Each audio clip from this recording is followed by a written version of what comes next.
Sayyidatu Sa'adah Sulmalail A'isa Ubailal Bidayah. Hayatina nahmaduhu wa nasta'inuhu subhanahu wa ta'ala hamdan bila ghayah wa madhan bila nihayah. Ashhadu an la ilaha illallah wahdahu la syarika lah wa ashhadu anna Muhammadan abduhu wa rasuluhu la nabiyya ba'dah.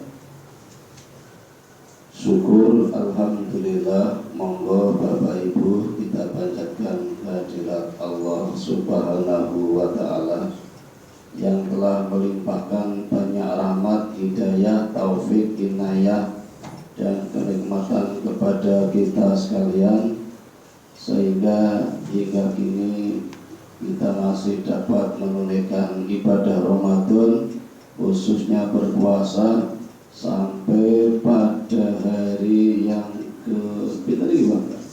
11.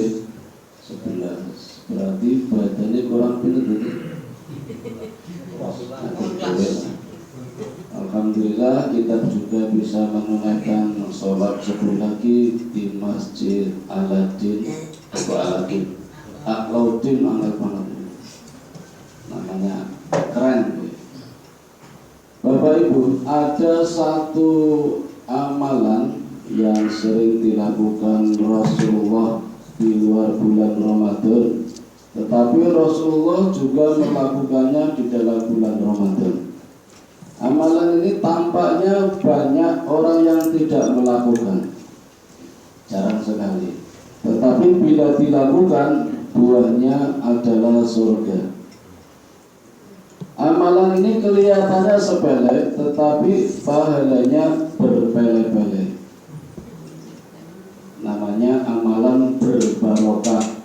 Barokah itu dari kata al-birkah. Birkatu itu artinya kolam, kolam yang airnya luber-luber. Artinya pahalanya berlebih, itu amalan barokah. Amalannya sepele, tapi pahalanya berlimpah ruah. Apabila dilakukan di dalam Ramadan, dilipat gandakan pahalanya seperti tanaman padi yang berisi 7 tangkai, yang tiap tangkainya berisi 100 butir. Ini namanya barokah. Apalagi di dalam bulan Ramadan. Di luar bulan Ramadan ada amalan mubah. Bila dilakukan di dalam bulan Ramadan, pahalanya seperti amalan sunnah. Bila di luar bulan Ramadan amalan sunnah dilakukan, di dalam bulan Ramadan pahalanya seperti amalan wajib. Pahalanya bukan amalannya. Contohnya misalnya tidur di luar bulan Ramadan 1 jam sebelum zuhur atau 1 jam sebelum Jumatan, itu mubah, boleh-boleh saja, boleh tidur, boleh tidak. Dilakukan di dalam bulan Ramadan, pahalanya seperti amalan sunnah. Pahalanya tidur setelah Jumatan atau tidur setelah duhur sampai menjelang asar tidak kebablasan, itu amalan tidur sunnah. Dilakukan di dalam bulan Ramadan, amalannya, pahalanya seperti ibadah wajib. Pahalanya bukan tidurnya kena turu kabeh nanti. Pahalanya seperti amalan wajib. Tapi ini hanya boleh pilih salah satu, Bapak Ibu. Mau milih sebelum duhur atau setelah duhur, tidak boleh dua-duanya. Nanti kebablasan orang sholat duhur. Ada juga tidur yang dilarang, jangan coba-coba setelah subuh sama setelah asar. Di dalam kitab Riyadhus Shalihin disebutkan barang siapa tidur setelah subuh akan disempitkan rezekinya, dan barang siapa tidur setelah asar akan didekatkan kepada gila. Saya sudah mencoba, Bu, jangan ikut-ikutan. Cukup saya saja yang jadi korban. Barasar turu saking kesele, melak jam 5 ketebukan kula, Pak. Dadak godho banyu adu salin golek sepatu mangasi motor nganggo helm. Ditegur anak saya, mau kemana ya? Mau kerja jam 5, jauh dah telat ya. Jam 5 sore ya. Wah, Allah, jam 5 sore, Bu. Kayak wong linglung nih. Nek diterus kayak kebablasan dadi wong edan. Apalagi Dr. Subagi Abdul Qadir menguraikan lebih lanjut, ketika dua waktu sholat ini, subuh dan asar, malaikat akan turun. Waktunya tidak lama, hanya 12 menit, mencatat siapa saja yang sholat berjamaah. Ini amalan barokah. Nah, yang tidak tercatat pahalanya biasa-biasa saja. Yang tercatat segera dilaporkan Allah, daftarnya ini ya Allah, wah ini amalan barokah. Nah, ini ada satu lagi amalan Bu Pak, yang kalau diamalkan kersa mboten janji loh. Nah, mboten kula mboten berarti malu. Nabi Bapak Ibu punya kebiasaan sebelum tidur selalu mencium keningnya Fatimah putrinya. Ini hakikatnya mengajarkan kepada kita sebagai orang tua, tidak hanya bapak, supaya membiasakan sebelum tidur mencium Siti Fatimah. Mohon maaf, mencium putrinya. Artinya ya putra kita, boleh putra, boleh putri. Ini pendidikan karakter yang pertama Bapak Ibu. Kurikulum 13 yang sekarang sedang digalakkan ada 18 karakter. Sulitnya bukan main. Rasulullah sudah melakukan 15 abad yang lalu, dimulai dari kebiasaan mencium putrinya sebelum tidur. Pun dipraktekkan dereng Pak. Alhamdulillah nek sering. Nek dereng monggo sarang-sarang kali kula. Nemu dhewe-dhewe ora bareng-bareng. Sampai-sampai para istri Rasul niku cemburu Pak, kok aku ora disun. Padahal disun lali ngono. Iku panjenengan nek ngesun ibu Pak, bojone nggih saged niku mboten kudu putrine. Nggih ditambah kalau mau pergi nggih bapak jeneng datang kantor, teng sekolahan, teng dakwah, kita sawah. Jangan lupa mencium istrinya pamitan, Bu, tidak nggih dicium. Keningnya nggih, pipine nggih boleh. Sampun lambene mangke batal puasa nggih. Sama dipegang kepalanya, kemudian didoakan, Robi habili minas solihin, ya Allah jadikan istriku solihah. Insya Allah Pak Bu, pahalanya luar biasa. Apalagi jenengan Bu gantian kerso mencium tangan suaminya ketika hendak bepergian, itu pahalanya seperti Bu mencium hajar aswad atau syahwat. Dan ketika tangan berjabatan, selama tangan ini berjabatan antara suami dan istri, dosa-dosa akan mengucur keluar dari sela-sela geriji-gerijinan ini. Mulanya salaman sing suwi, iso nanti sore dadi rasa kelima. Ini pahalanya Bapak Ibu. Ditambah malih dipraktekkan membiasakan sebelum tidur mencium Fatimah. Keningnya, batuknya, pipinnya mboten usah. Ya ora apa-apa usah ora dhewe kok. Ini sampun lambene makin tak nular penyakitnya. Nanti kali ibune mawon. Kenapa para istri Rasul itu cemburu Bapak Ibu? Karena Fatimah termasuk kelompok as-sabiqunal awwalun. 10 orang yang dijamin masuk surga. Luar biasa. Saat itu Rasul sudah menjamin ada 10 orang masuk surga. Masuk Islamnya kan Rasulullah membawa 3 orang dulu. Dari kelompok laki-laki Abu Bakar As-Siddiq, dari kelompok wanita Khadijah, dari kelompok anak-anak Ali bin Abi Thalib. Jadi Ali bin Abi Thalib masuk Islam dalam usia masih kecil. Abu Bakar As-Siddiq terus cari orang, cari member. Dapat 4 orang nih. Dapat Said bin Harisah, Said bin Sabik, terus dapat Tolha, satu lagi dapat Bilal bin Rabah. Jadi 7 nih. 7 kurang 3. Khadijah juga cari member kayak MLM ini, multi level marketing. Cuma bedanya ini kan cari member agar masuk Islam. Kalau MLM sekarang biar dapat poin, dapat bonus. Wah, beda niatnya. Ini syariah, yang itu kan bukan syariah konvensional. Khadijah dapat Mutia yang akhirnya juga jadi istri Rasul. 8 ya, 8. Ali bin Abi Thalib dapat Fatimah yang jadi istrinya 9, dan satu lagi Rasulullah mendapatkan lagi Umar bin Khattab. Janjinya Rasul minta 2 sama Allah. Ada 2 Umar ketika itu, dan Allah berikan 1 Umar bin Khattab yang sangar, beringas, ganas, sadis, bengis, tapi masuk Islam dan Islamnya luar biasa. 10 golongan yang dijamin masuk surga, dikenal dengan nama As-Sabiqunal Awwalun, termasuk di jalannya Fatimah. Nah, setiap Rasul merindukan bau surga, Rasul selalu mendatangi Fatimah dan mencium keningnya. Itu rahasianya, kata Nabi kepada para istrinya. Baunya surga, Bu. Benten kalau kula jenengan bau keringet, bau badan, bau bubur katek dan macam-macam. Itu 10 orang baunya wangi. Maka Rasul kalau rindu selalu mendatangi Fatimah. Sampai suatu saat Rasul pulang kemalaman karena di masjid banyak yang bertanya, ada yang diskusi, curhat dan sebagainya.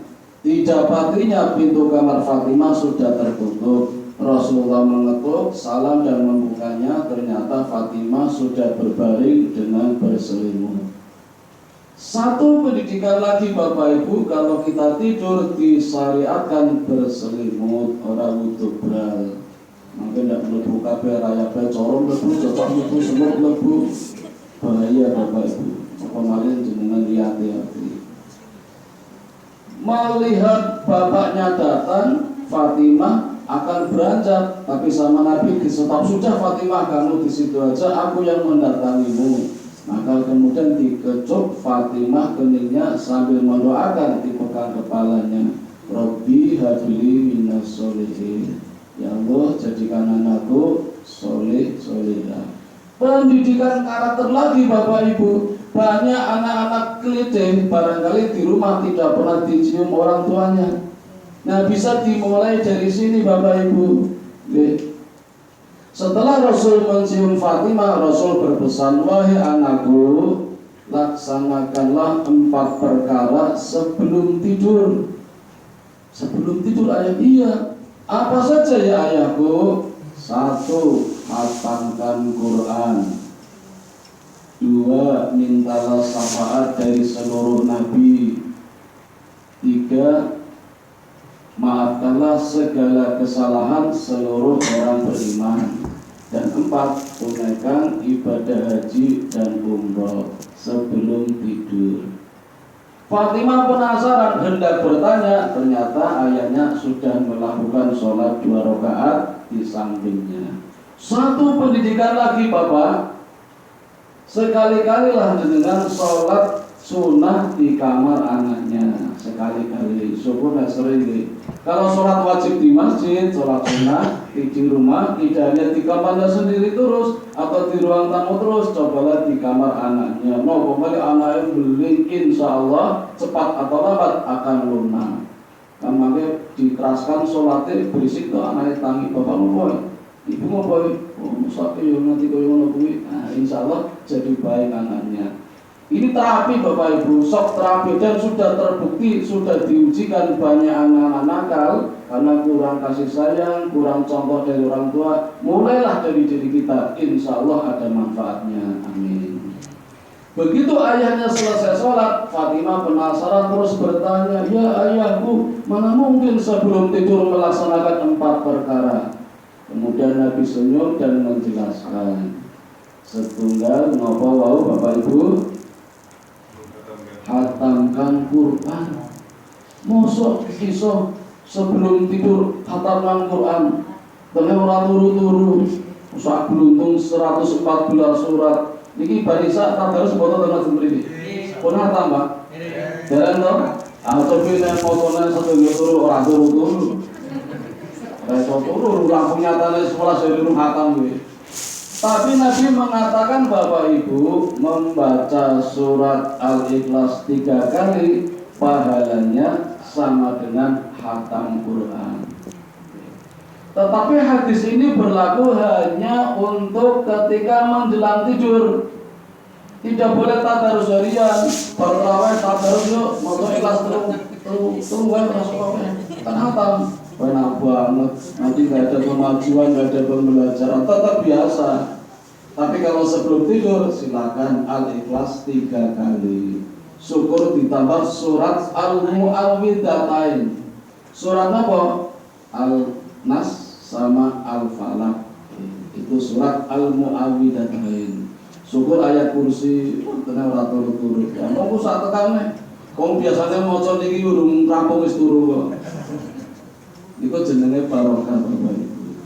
Sama ngimami nggih, boleh ngimami itu surat Alif Las terus. Tarawih 11 rakaat Alif Las terus mboten apa-apa. Makanya dirasanya jamaah itu soalnya mengkudu ya. Daripada surat panjang-panjang orang hafal nanti lali mandek, makanya disenani Anwar Zaid kul huwaile kul huwaile Yasin tok rabis Allah Akbar Yasin Allah Akbar boleh.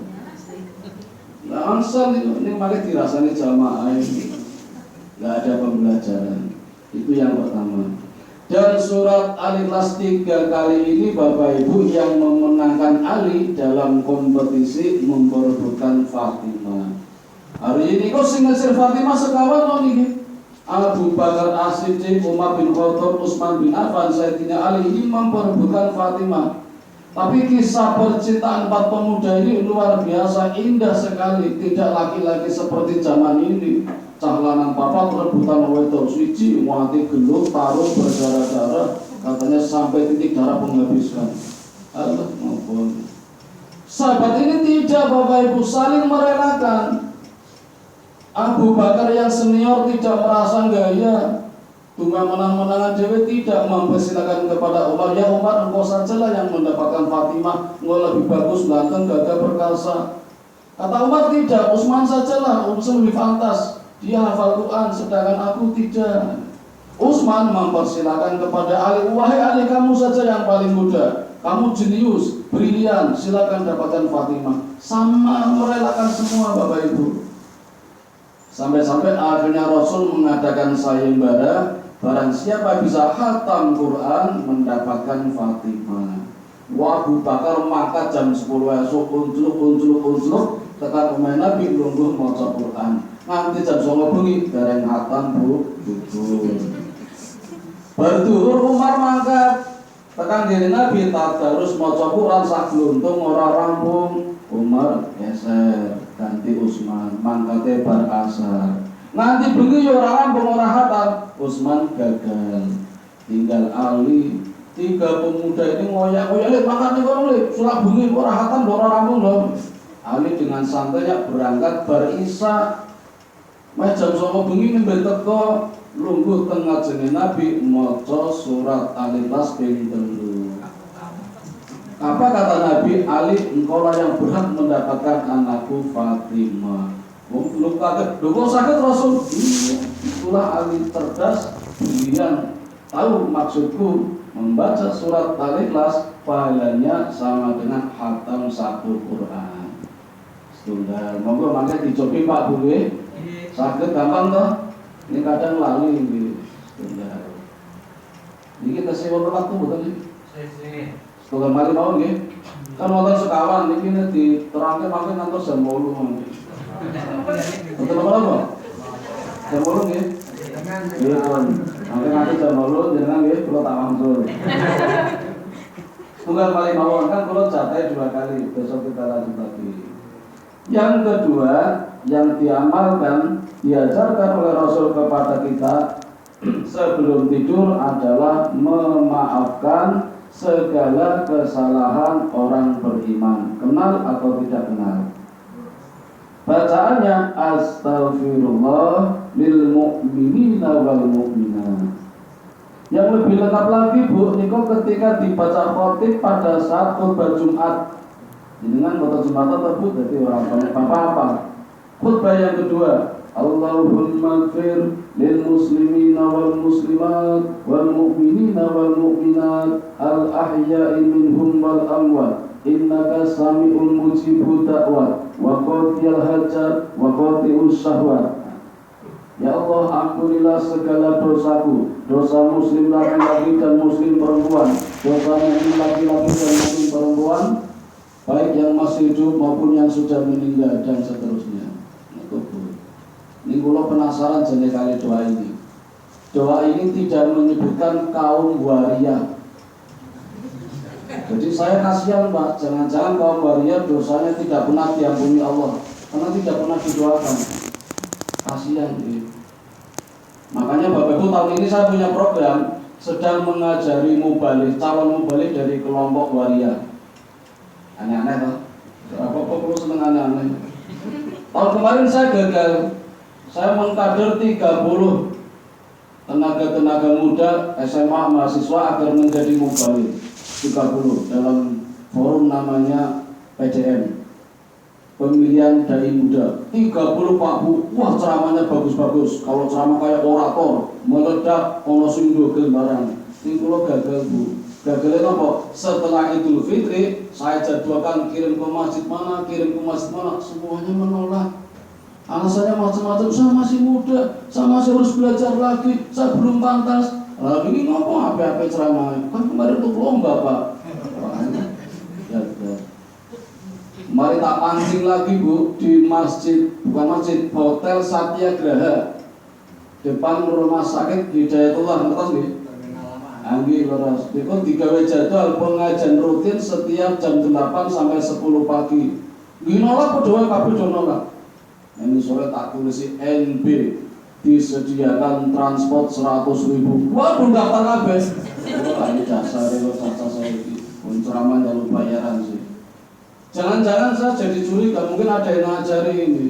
Dan di Jogja masih ada Bapak Ibu beberapa penceramah, beberapa ustadz itu ngarani. Kulo nggih weruh dhewe juga. Kulo niki lalan jalur sini. Insya Allah Pak ceramah itu kulo nggih terus tak amplop langsung dibuka toh. Aku lagi isin toh. Nah kamu sampeyan.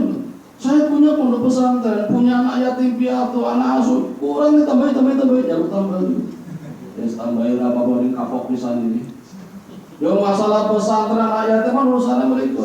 Yang penting saya butuh dengan niki wonten transport saking jamaah, anak buntun gini, yang kedua ada, kalau gitu kita mau main, Pak nyuwun tolong ya, serisi teramai kampung kulo.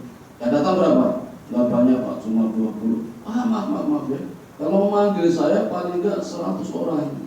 Nah Bu, Ibu ngapunten Pak ya, tak isi dhewe mawon lah, tak isi dhewe mawon. Yang ketiga ada di Jogja, ustadz yang rumahnya pasang plang, pakai spanduk, pakai apa baliho, pakai wallpaper apa itu. Ustadz di polisi. Saya pernah kenalan, dapat kartu nama, biasa kan pakai cemerlang, manajer marketing, itu ustadz nih. Ya apa monggo silakan. Tapi efeknya itu yang muda-muda do melu-melu, padahal sarjana-sarjana SMA pintar-pintar ceramah, kon ceramah ora do gelem. Nah ini saya anggap gagal kayak gini. Pun tak tinggal saat ini kalau mengkader calon ustadz tapi dari kelompok waria. Nembe asal kali Bu, saking Brebes kalau Semarang. Sone tahun ngajeng ceramahnya bagus tak tampilkan di sini. Ini mboten janji nggih, mboten janji nek berhasil, nek gagal mboten malah isin kula mawon. Ayo Pak, ning lanang. Mungkin Mas Bapak kepencut. Ora to Pak. Lanang ora wedok ora. Ora ini. Ini kasihan gitu, nggak pernah didoakan. Kita kan nggak pernah lihat nih, mendengar doanya, kan nggak pernah dengar Allahumma fir lil waliyai wal bansi wati. Masakin ini. Nah, monggo Bapak Ibu biasakanlah sebelum tidur memaafkan segala kesalahan orang beriman. Berat Bu. Minta maaf itu berat, memaafkan lebih berat lagi. Minta maaf itu beratnya kan harga diri, jatuh tersungkur, lisin be.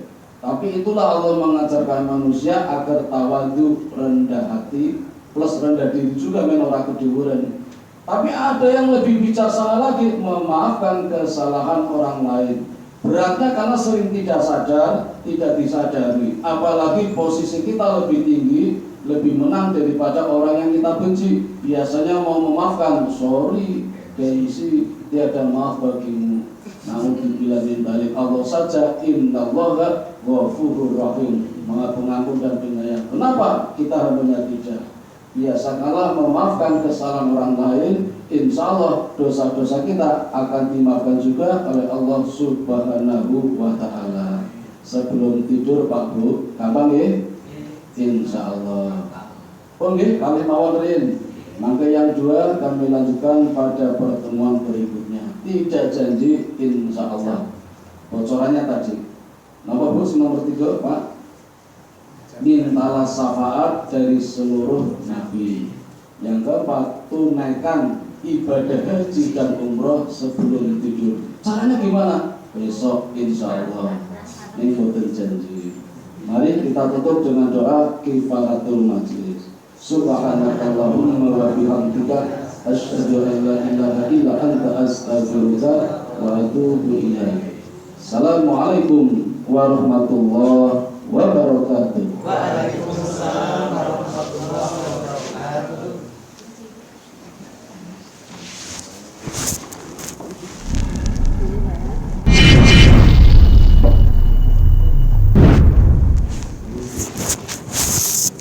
What?